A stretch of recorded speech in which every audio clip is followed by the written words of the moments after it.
چې څه دعا یې وغواړه نن یې الله قبلوي بس وغواړه شابه څه غواړې وغواړه دا ډېره هوښیاره وي نه زه به پکې پلار سره مشوره کوم ځکه نن ماته یو اعزاز میلو دی پلار نه به تپوس کوم یې وکتې ځه راله وي بابا نبی علیه السلام نن اختیار راکړی دی څه ترې وغواړم وایي چې څه وایي نن هغه ووایه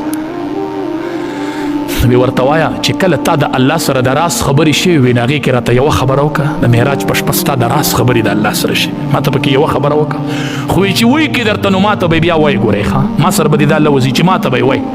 هغې وایي ښه راله نبی علیه السلام ته وایي د الله حبیبه د هغې راز خبرو کې راته یوه وکړه نبی علیه السلام ورته بي بي عایشې زما د الله راز نه ما ته به پکې یوه کوي بي بي عایشې یوه خبره پکې دا وه چې چا یو مسلمان خوشحاله کو چا یو مسلمان خوشحاله کو دی به سیده جنت ته ځي بس غمزده دی غمزفلی دی مصیبت زده دی چا چې یو مسلمان خوشحاله کو دی به سیده جنت ته ځي بیبي عایشه رضی الله تعالی عنها وی ډېره خوشحاله شوم رالم خپل پلار ته مې وی چې هغه ته مې وی چې هغه एकदम په جړا شو ما وی پلاره ته ولې جاړې تا خو دنیا خلک خوشحاله کړی دی ما ته وی بیبي عایشې ته د خبرې یو اړخ ته ګوري خو بل ته یې نه ګورې که نه یو اړخ یې دا دی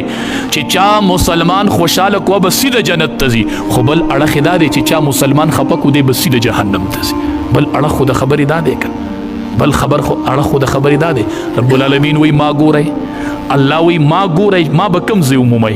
الله وی ما به کوم ځای ومومئ مونږ وایو جومات کې به الله ومومم نه مونږ وایو چېرته جهاد له به لاړ شم هلته به الله ومومم نه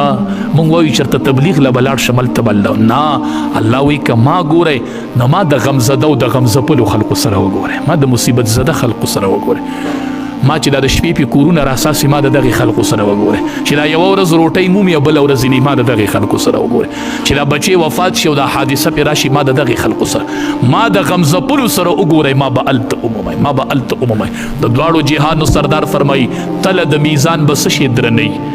یوه غټه تله به راته الله لګوي خدایه په څه به درنېږي د بدو دا به څنګه سپکېږي خدایه د نیکو دا به څنګه په کته ځي خدایه دا ټول به مې څنګه درنېږي د دواړو جهانو سردار فرمایي په تله د میزان کې درنونکی سیس چې تله د میزان درنوي هغه بهترین اخلاق دي بس